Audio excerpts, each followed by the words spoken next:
వచ్చినటువంటి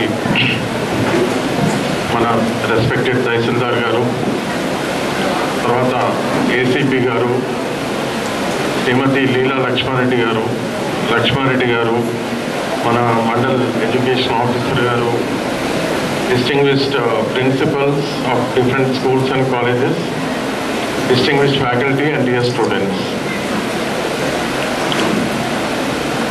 మనందరం కూడా ఇప్పుడు ఇబ్రాహీంపట్నం చెరువు పక్కకు ఈ మీటింగ్ పెట్టుకున్నాం. ఈ చెరువు గురించి 2 విషయాలు చెప్పాలి. దాదాపు 440 ఏళ్ల కింద ఇబ్రాహీం కుతుబ్ షా అనే మన గోల్కొండ నవాబు ఈ చెరువును కట్టించాను. దీనికన్నా ముందు హుస్సేన్ సాగర్ చెరువు ఉంది కదా, హుస్సేన్ సాగర్ కూడా ఇబ్రాహీం కుతుబ్ షానే కట్టించాను. అయితే ఆయన అల్లుడైనటువంటి హుస్సేన్ షా వలీ, ఆయన ఒక లీడింగ్ ఇంజనీర్, చాలా దగ్గరుండి చాలా ఇంట్రెస్ట్ తోటి ఆ చెరువు కట్టించాను కనుక ఆ చెరువుకు హుస్సేన్ సాగర్ అని పేరు వచ్చింది. మరి తన పేరు మీద ఒక చెరువు ఉండాలని అప్పుడు ఇబ్రాహీంపట్నం చెరువు అంటే ఈ చెరువు కట్టించి తన పేరు పెట్టుకున్నాడు. ఈ చెరువు ఎప్పుడు నిండుగా ఉండేది. ఒక దాదాపు 10-15 ఏళ్ల నుంచి గ్యాప్స్ వస్తున్నాయి, నిండుతలేదు. ఇప్పుడైతే అసలు నీళ్ళే వస్తలేవు. ఎందుకు వస్తలేవంటే ఈ చెరువులోకి ఏదైతే మెయిన్ ఫీడర్ కెనాల్ ఉందో దాన్ని ఫిరంగి నాలా అంటారు.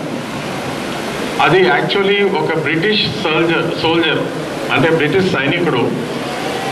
ఆ బ్రిటిష్ సోల్జర్స్ని ఇండియాలో ఫిరంగీస్ అనేది, ఎందుకంటే వాళ్ళకి తోపులు ఉండేది ఆ బ్రిటిషర్స్కు. ఆ తోపును హిందీలో ఫిరంగి అంటారు. ఆ తోపులను మేనేజ్ చేసేటువంటి బ్రిటిష్ సోల్జర్స్ను ఫిరంగీస్ అంటారు. కానీ వాళ్ళు కూడా హ్యూమన్ బీయింగ్సే.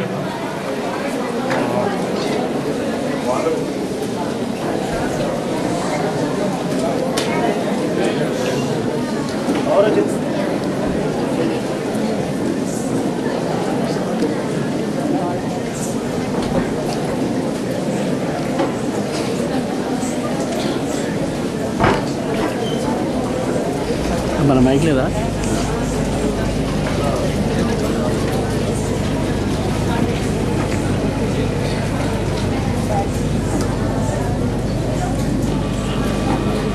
హలో.